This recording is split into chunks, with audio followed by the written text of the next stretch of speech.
Hey! Salut à toi et bienvenue sur ce nouvel épisode de la chaîne Petite Eva. Petite Eva, c'est moi, parce que tout bonnement, je m'appelle Eva. Aussi simple que ça, mais aussi parce que je suis pas super grande. Mais bon, c'est pas le sujet de la question.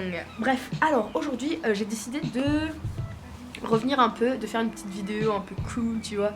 Je voulais faire une sorte de vidéo sur les commentaires que je reçois tous les jours sur ma chaîne, mais au final, en vadrouillant un peu partout, je me suis rendu compte qu'il y avait tellement de commentaires, je savais pas par où commencer, et au final j'ai cliqué sur ma première vidéo, pourquoi les cheveux courts après un coming out, et en lisant les commentaires je me suis dit putain c'est tellement génial, je devrais simplement faire ça pour chacune de mes vidéos et répondre à ces commentaires en live avec vous.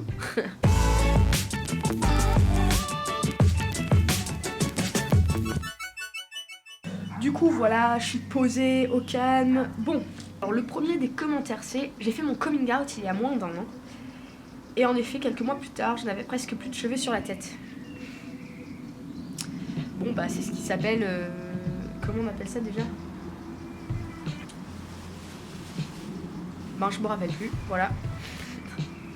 Ça rejoint un peu le sujet de ma vidéo en fait. Angie nous dit, t'as oublié de dire que beaucoup de femmes se font les cheveux courts car elles ne veulent pas séduire avec ce code de la main dans les cheveux. Non, je peux pas le faire, j'ai de la laque. Ou parce qu'elles sont très autoritaires, ou bien encore car ce sont des intellectuels. Bref, si on est dans le cliché, on peut tout balancer. Alors les gays sont des déviants car leurs parents du même sexe ont eu un comportement autoritaire et déviant. Voilà, tout le monde est servi. Attends, je vais relire ce commentaire.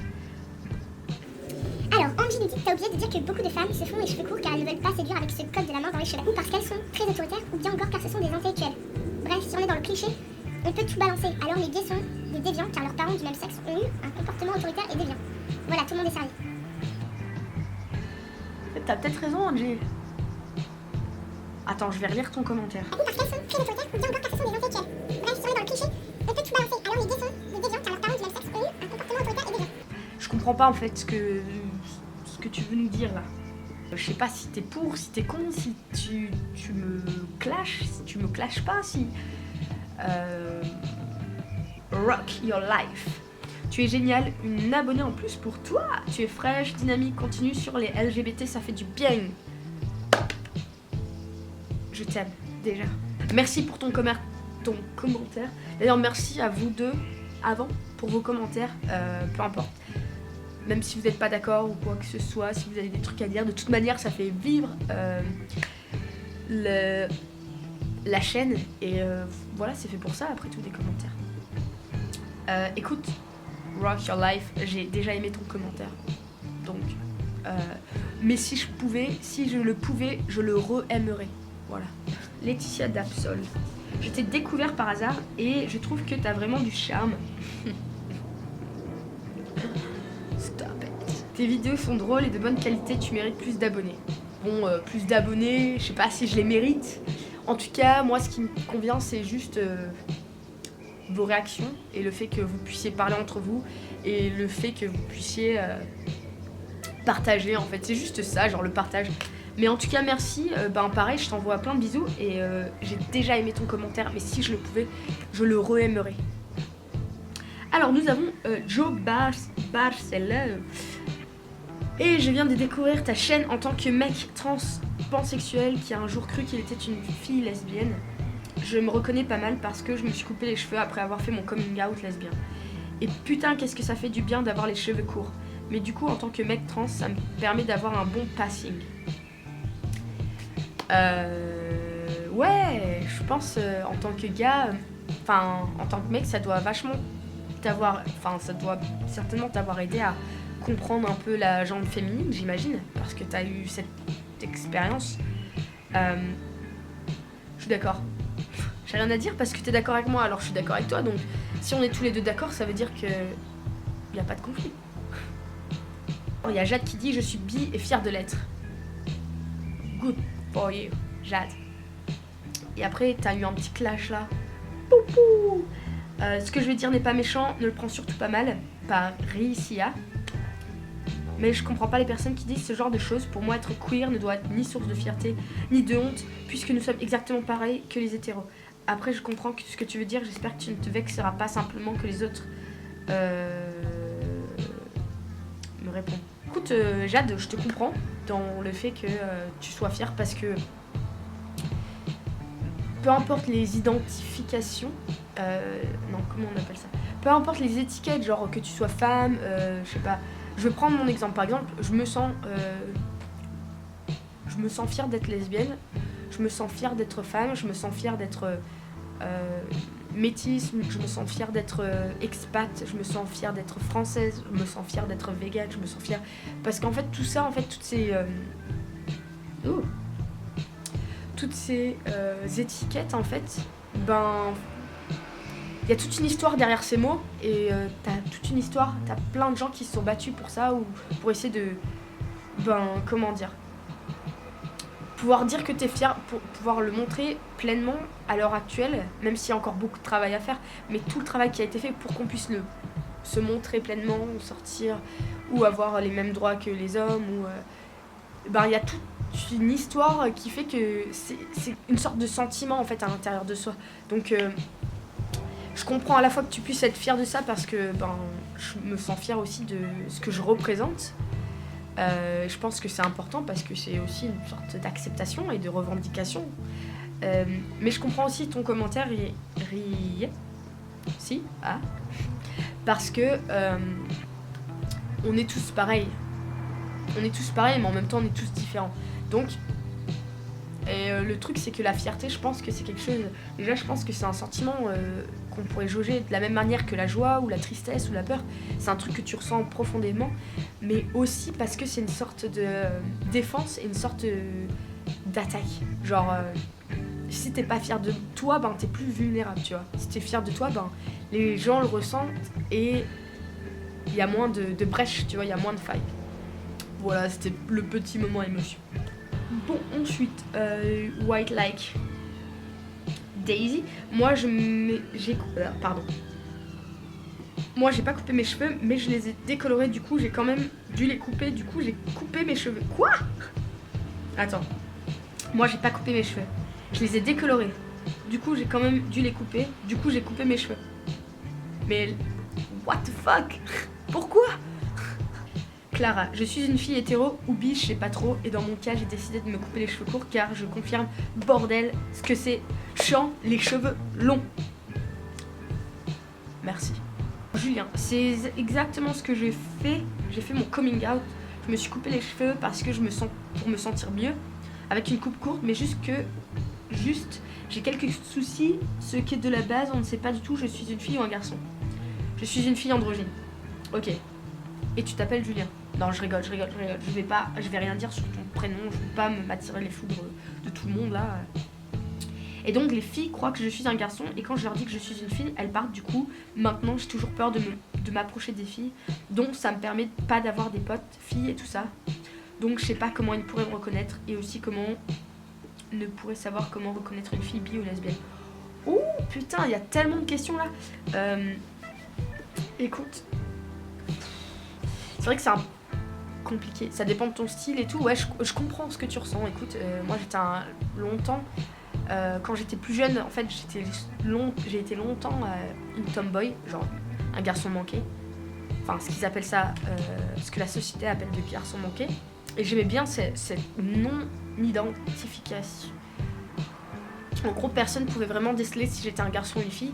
Et c'est vrai que j'aimais bien cet entre-deux. Après, si toi ça te pose problème, ben écoute, je pense que si ça te pose problème, tu devrais faire un travail sur toi-même. C'est un peu compliqué comme sujet. Oh mon dieu.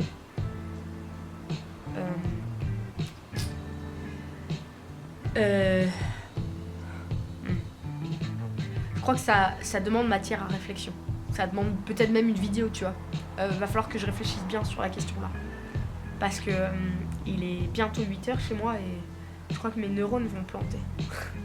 Lia, 5 ans que j'ai fait mon coming out et j'ai les cheveux toujours jusqu'au bas du dos. Pas de nouvelle coupe pour moi. Boum! Écoute, tant que tout va bien pour toi, c'est le principal. En vrai, parfois, ça me manque un peu, tu vois, mais non. Elodie Lucas. Elodie Lucas est une super youtubeuse. Allez voir ses vidéos. Je crois qu'elle habite en Amérique. En Amérique, aux États-Unis, il me semble. Elodie, pardon si je dis de la merde. Hein. Mais en tout cas, c'est une youtubeuse. C'était la première fois qu'elle me mettait un commentaire. Je ne pourrai jamais quitter mes cheveux longs. Pardon, c'est une youtubeuse LGBT. Et elle fait des vidéos un peu à la fois anglaises. Putain, j'arrive plus à parler. Elle fait des vidéos à la fois anglaises et françaises. Et elles sont vraiment cool. Donc si vous voulez voir une nouvelle youtubeuse, découvrir une nouvelle youtubeuse, ben, allez sur sa chaîne. Du coup, elle m'a dit, je ne pourrai jamais quitter mes cheveux longs, mais j'ai carrément une love-hate relationship avec eux. Merci pour cette vidéo. Ouais, je vois ça. Franchement, j'ai kiffé. D'ailleurs, je te l'ai dit, hein. Je t'ai répondu ça. J'ai kiffé avoir les cheveux longs, mais ce qui m'a fait vraiment abandonner... les abandonner, c'est juste la masse et... Il y a des jours, franchement, je savais pas quoi en faire. Hein. Alors que maintenant, quand je sais pas quoi en faire, ben c'est cool parce qu'ils partent partout et j'ai pas besoin de m'en occuper. Ah voilà, j'adore les haters. Avec tout mon respect, c'est vraiment n'importe quoi. Je suis lesbienne, j'ai des copines lesbiennes et nous avons les cheveux longs, ou au moins mi-longs. Selon moi, non, je rigole, t'es pas une hater. Selon moi, même si ce genre de vidéo ne part pas d'une mauvaise intention, elle persiste à véhiculer les vieux clichés qui impriment la mémoire des gens sur les lesbiennes. Des clichés qui leur fournissent une pseudo-explication quant au pourquoi de leur homosexualité, alors que ces choses ne s'expliquent pas. Combien de fois m'a-t-on sorti t'es lesbienne, ça se voit pas du tout. Quant à la seule lesbienne que je connaisse qui a les cheveux courts, ce n'est pas pour se faire remarquer de tout le monde, comme on brandirait le rainbow flag, mais seulement car elle se préfère ainsi et que c'est plus pratique pour elle. Et puis le être lesbienne, c'est aussi un style. Ah bon, pour moi, c'était simplement une orientation sexuelle et ou romantique. C'est en sortant ce genre de phrase que de vieux crétins persistent à croire que l'homosexualité est un effet de mode.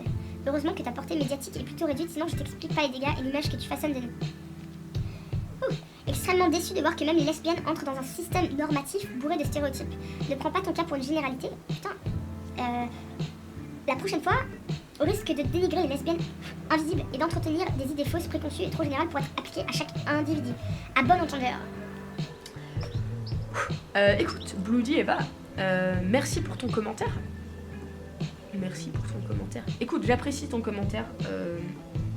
J'entends ce que tu dis, je comprends ce que tu dis. Après, tu vois, ça rentre dans un grand et vaste débat. T'as des clichés et t'as des non-clichés. Forcément, les clichés existent parce que ces personnes-là existent. Je suis désolée. Alors déjà, ma vidéo est portée sur de l'humour, tu vois, celle-ci. Et le problème avec l'humour, c'est que t'as différents types d'humour. L'humour, ça passe par des stéréotypes, ça passe par du déni, ça passe par... comment ça s'appelle ? Being sassy. Le truc, c'est que aussi... Je dis bien que c'est pas un cas général, d'accord, de toute la population. Mais comme je l'ai dit aussi précédemment, c'est que les stéréotypes, ça existe parce que forcément... En fait, les stéréotypes, c'est conçu par des trucs visuels, des trucs qui vont vachement être ressortis par la population ou des trucs qui vont être vus et revus et après c'est comme des raccourcis en fait. Et c'est pas parce que ces raccourcis existent, que ces stéréotypes existent, qu'on doit les pousser comme ça à la poubelle et dire non, arrêtez de dire ça parce que c'est faux. Je dis pas que mon cas est une généralité, mais comme je le disais tout à l'heure encore une fois, quand t'as une lesbienne avec des cheveux courts, une fille qui se sent lesbienne, et voilà, au collège ou peu importe, qui fait son coming out, qui a envie de revendiquer ça, moi c'est ce que j'ai ressenti, et t'as des personnes qui vont avoir le même ressenti que moi et qui vont pouvoir s'identifier à moi. Mais ça veut pas dire que c'est le cas de tout le monde, d'accord ? Mais quand ça se passe ainsi, quand t'as une fille qui se ressent cette sexualité-là, qui se ressent plutôt lesbienne et qui par la suite va faire son coming out et genre je sais pas une semaine après couper ses cheveux, forcément les gens ça va être un changement assez... Quand tu as des changements externes vachement rapides comme ça, les gens à l'extérieur vont plus le remarquer, vont plus le voir, vont plus en entendre parler. Alors que quand c'est une fille qui a des cheveux longs, voilà, le même cas de figure et qui fait son coming out, si elle ne change pas sa façon d'être, elle va moins se faire remarquer. Et ça, c'est pas de ma faute, ça c'est juste... comment dire, c'est pas la faute de comment on va faire les vidéos, si on utilise les bons mots ou pas. C'est le problème d'un... C'est un cas général, c'est un truc dans la société. Comment expliquer ça? C'est juste que dans les deux cas, en fait, le monde extérieur ou les personnes de l'environnement extérieur de cette personne, il va y avoir c'est une cascade d'événements qui va se produire d'une façon différente. Et ça, je peux pas changer les choses. Et ça, toi non plus, tu peux pas non plus repousser le fait que certaines personnes vont se ressentir ainsi et d'autres non. Donc après, bien entendu, c'est de l'humour cette vidéo. Je l'ai dit d'ailleurs que c'était pas quelque chose qu'il fallait prendre au premier degré parce que forcément, dans les commentaires, c'est pour ça aussi que les commentaires sont super importants parce que t'as des filles qui sont hétéros qui vont dire voilà, moi j'ai eu cette expérience là, je suis d'accord par rapport au truc que t'as cité dans ta vidéo, mais par contre je me ressens pas lesbienne. Ensuite t'as d'autres filles qui vont dire écoute, moi je suis d'accord avec toi, genre sur je suis pas d'accord sur les cheveux longs, sur les cheveux courts, j'adore mes cheveux longs, par contre je suis lesbienne, tu vois. Et ce qui est bien, c'est le fait de pouvoir échanger. Donc le plus important, c'est pas... moi, on va dire, je crée une sorte de contenu qui va permettre aux gens d'échanger. Donc en gros, moi, je vais créer du contenu, tu vois, qui va permettre ensuite aux gens de pouvoir réagir et d'échanger entre eux, d'accord? Le truc, c'est la base. On va dire, la vidéo, c'est pas le seul outil qu'il faut regarder. Il y a tous les commentaires qui vont avec et le tien qui vient venir appuyer ma vidéo également parce que ça permet aussi de rebalancer la balance. Et voilà, après, pour tous les gens qui me suivent, ou voilà, les gens qui vont regarder ma vidéo, je pense que s'ils sont un peu plus curieux, ou les personnes qui s'intéressent un peu à ça, au sujet, ou qui sont curieux, s'ils veulent aller un peu plus loin, ils vont voir que voilà, dans mes autres vidéos aussi, je vais attaquer d'autres sujets, ou je vais être un peu plus large. J'entends ce que tu veux dire. Mais après, je comprends aussi, je pense aussi que ton commentaire, ça vient du fait... Faut pas non plus que tu sois en colère parce que toi, par exemple, t'as les cheveux longs. Faut pas non plus que tu sois en colère contre moi parce que moi j'ai eu cette expérience-là. Que tu sois en colère contre moi parce que toutes les expériences existent. Et je t'invite à partager ton expérience pour qu'elle puisse être partagée et qu'elle puisse justement représenter d'autres identités. Et voilà. Bon, c'était le mot de la fin. Hein. Voilà, écoutez, c'est terminé pour aujourd'hui. Je vous remercie d'avoir regardé et j'espère que c'était pas trop long, pas trop chiant. Et si vous aimez bien ce genre de truc, n'hésitez pas à me le dire dans les commentaires pour que je refasse de même plus tard. Allez, on rentre.